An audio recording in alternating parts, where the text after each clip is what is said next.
Welcome back to From the Shed End with myself, Theo. As always, thank you very much for joining me. Now, before we get into today's video, please make sure you subscribe to the channel. You also give this video a thumbs up and all of that good stuff. Make sure you leave your thoughts and comments below, and also share the videos with other Chelsea fans, and make sure you hit the link in the description below as well.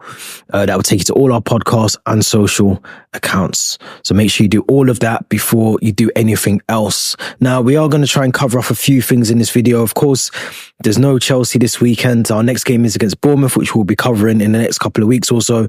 But we are going to be talking some Chelsea news that came out over the last couple of days. And we're going to start with the Conference League squad, because there's been a bit of a hoo-ha, a bit of an up and down, a bit of an outrage from the Chelsea fans. Now, I'm just trying to see if I can get the squad here. So I've got the squad in front of me, but I want to talk about, obviously, there's the key exclusions from the squad. This is for the Conference League, going through to the group stages, obviously, which we've done against the two-leg tie against Servette a couple of weeks ago. And we have got probably, I would say, one of the easiest run-ins to the knockout stages in European football in our history. So, whilst I get the outrage as to why Cole Palmer, Wesley Fofana, Romeo Lavia are not in the squad, I also understand the rationale behind it as well. And we're going to try and dissect that. Now, obviously, Ben Chilwell, David Datra Fofana are also two exclusions from Enzo Maresca's European squad. It makes sense. You know, Ben Chilwell has been told on numerous occasions, very similar to Fofana, they are not involved in his plans. They won't be playing any football for him unless it's under real emergency circumstances, I would assume.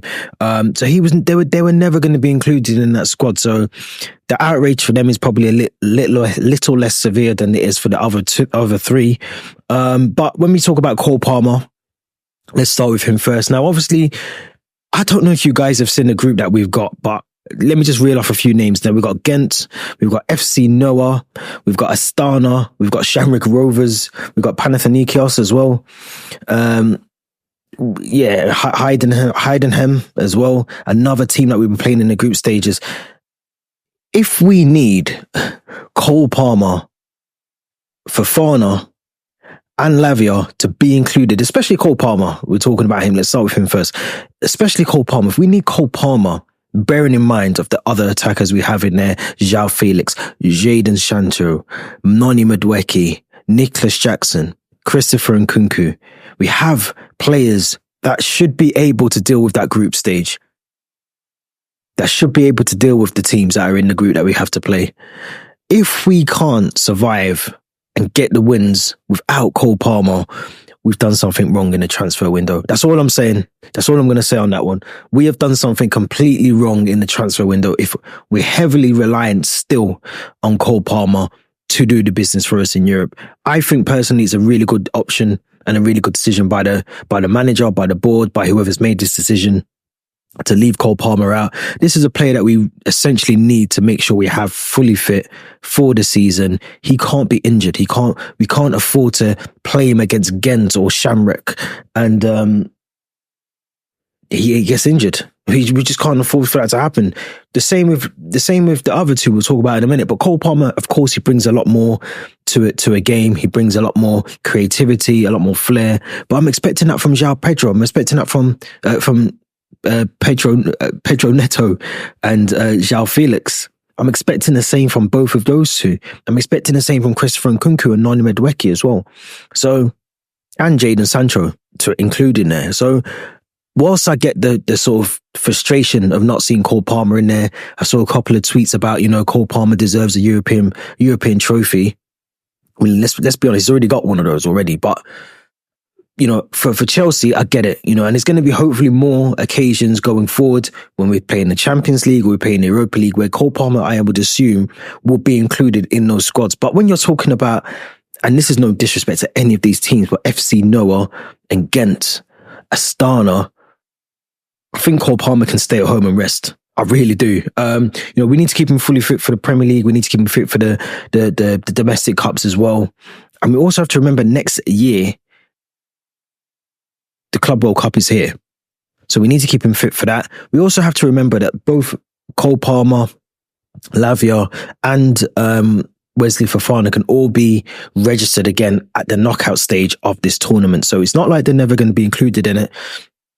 They will be at some point, I would assume, once we get through these group stage fixtures. I would assume all three of them, if not, especially Cole Palmer, will be included in that knockout stage squad. But this makes perfect sense. Let's keep him.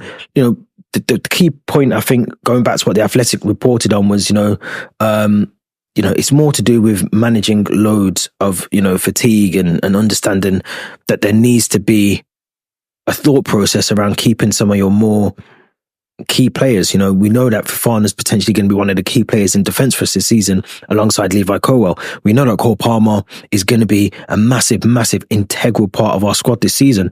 We know that Lavia missed pretty much all of last season. So, and Fofana as well, missed a massive chunk of the season. So these are two players in Fofana and Lavia where, yes, you'd love to see them playing in the Conference League, but you also have to manage their minutes, manage their fitness, ensure that they don't get injured. I mean, if we lose Lavia, that's a massive loss. And it's almost like a double-edged sword, because if the manager picks him and plays him in the Conference League in an almost nothing game, and he gets injured, then of course the blame is going to be on the manager. So I get it. I understand the frustration from the fans, but I think if you think about things logically, this is a perfect example of why we've got such a big squad, why we've got so many players in the squad, why we've got so many key players that we can switch around, rotate, and use to our disposal. This is a prime example of that. I'm not really that outraged by that at all. No real surprises in terms of the squad itself. We've taken 3 goalkeepers, which we thought we would. We've taken all the decent ones. Now, obviously, there's a couple of B squad players in there as well, which makes sense. Levi Colwill being one of those B listed players in the squad as well. So I do think, we've taken enough players in there. Now, I didn't mention Mikhailo Mudryk, but I think he'll get game time. That could be a time for him to try and showcase what he can do, impress Maresca, impress Chelsea, and impress the fans as well. I think he's going to have to do something. He's going to have to do something, because I do think his career is on the decline very quickly at Chelsea. But I'm looking forward to the squad. I don't think there should be much outrage, really. 27 players. I think it's really sensible for us to not include certain players. Cole Palmer is going to be, as I said, very integral. I think there's obviously a lot of uproar about Ben Chilwell, but he didn't get his move, obviously, with the transfer window in Turkey closing. But that's another interesting one. What happens to Ben Chilwell? It's interesting, the fact that he's clearly not even in the plans to play. What could potentially be time for him just to get minutes. Enzo Maresca could potentially rest Cucurella, rest Renato Vega. He hasn't done that. He's taken both of them on his 20-man 7 squad. So Ben Chilwell realistically has no way back into that squad by the looks of it. So it is a shame how it's going to end, I think, for Ben Chilwell. I would assume come January, he won't be at the club. I think he'll be desperate for a loan. Try and get a sale done for him if possible. I think we've seen Ben Chilwell's last game at Chelsea, unfortunately. But it's interesting. Now, let's move over to Conor Gallagher, who seems to have done an interview, I believe, with one of the newspapers. I think it might be the Daily Mail. Conor Gallagher says he bears no Chelsea grudge after messy summer transfer. That was reported in the Athletic yesterday. Of course, Conor Gallagher was highly linked very much throughout the summer with a move to Atletico, flew out there to Atletico. Was obviously one of the key players for Mauricio Pochettino last season, but eventually did sign a deal worth up to 35.8 million euros. 42 million euros, 35.8 million pounds, for Conor Gallagher to move over to La Liga. Now, he's obviously come out and said, during an interview that, I think last season I had a good season with Chelsea. You could see that by Pochettino playing me every game and showing his trust in me. Chelsea make their own decisions and they brought in some top players on long contracts. That wasn't the situation for me, but in the end, what happened is good for everyone, so everyone is happy. Honestly, with Chelsea, I have only one good thing to say. I've only got good things to say. I leave Chelsea with really special memories. The dream came true, so I'm very lucky. Now, I do like that from Conor Gallagher. There was obviously a lot of talk throughout the summer that he did reject a lot of contracts from Chelsea. There was a couple of offers put on the table for him. He didn't feel they were right. But I do feel that he can go to, La Liga, Atletico with his head held high. He was one of the best players last season for us, but I do still think essentially, those contract talks were never really on the table from the early stages of the last season. And he theoretically had to leave. I think he had to go. The club were clearly pushing him out the door. The way that they've done it is clearly not very good, but at the same time as well, I've said the same about Trevor Chalobah, who's ended up at Crystal Palace. But for me, I think it's clear to see that there was tension between Conor Gallagher, the club itself, Chelsea, and he probably felt that was his only alternative, was but to go and get some real game time. I do still think he's got a job, unfinished business in England. I think we'll see him, if it's not back at Chelsea, then he'll definitely be back at an England club somewhere playing, because he's still got qualities in him, and I think maybe going abroad might help him develop them, his football. But I still think we'll see him in an England capacity somewhere, whether it's in Championship or in his later years of his life, or in the Premier League somewhere. But he'll definitely come back. So it's interesting that he's done that article there. And yeah, we'll have to see how he gets on. Very interesting. So it does kind of tell you that there was issues with him and the ownership at the time of him trying to go. And obviously I reckon it would be more frustration with him, because obviously, flying over there, doing your medical, you're sat away in a hotel waiting for the deal to be done. The deal isn't done. You fly back home. You're back here for a couple of weeks for the deal to get done for João Felix. That gets done. You fly back out. So it must have been frustrating times for him, really kind of being in limbo, not really sure if he's going, if he's coming. Is the deal going to get done? Am I going to be left here? Trying to scramble the last couple of days of the transfer window, trying to get myself a move away. So it must have been quite frantic for him, but he got the deal done in the end. So I do think, it's going to work out for him, hopefully, in the end. But we'll have to see. We'll have to see. Now, I do want to do one final little bit of news, because obviously there was a lot of talk earlier this week around Chelsea, who were able to get the clearance for the 76.5 million sale of the hotels.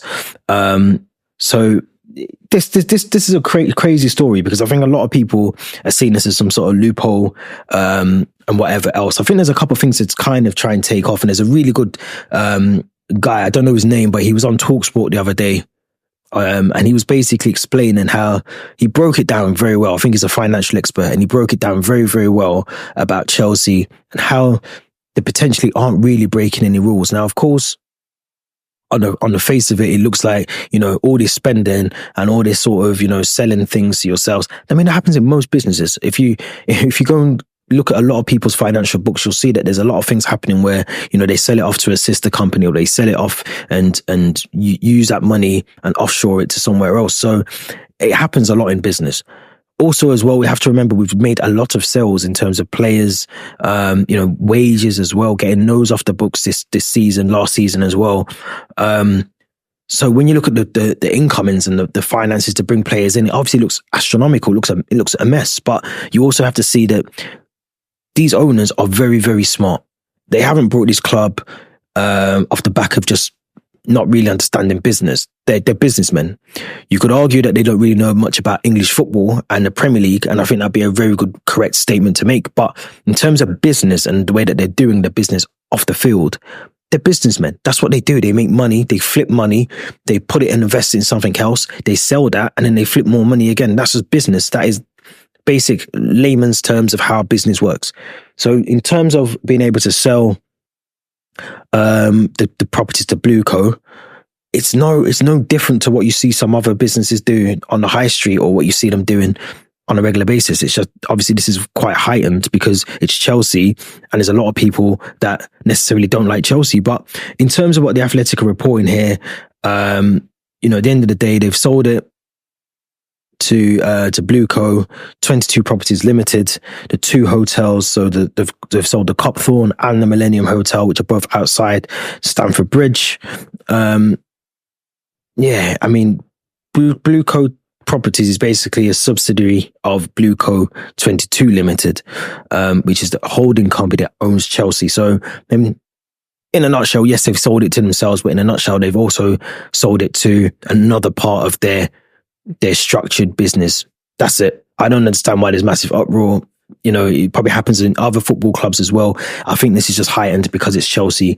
And I'm glad that's gone through, because I think I think it would have been dangerous for the Premier League to set a precedence and block that, because Man City have been doing things for years as well. Newcastle have been doing things for years. I can only assume, you know, there's other clubs out there that are doing things very similar to that as well. So me personally, it doesn't concern me.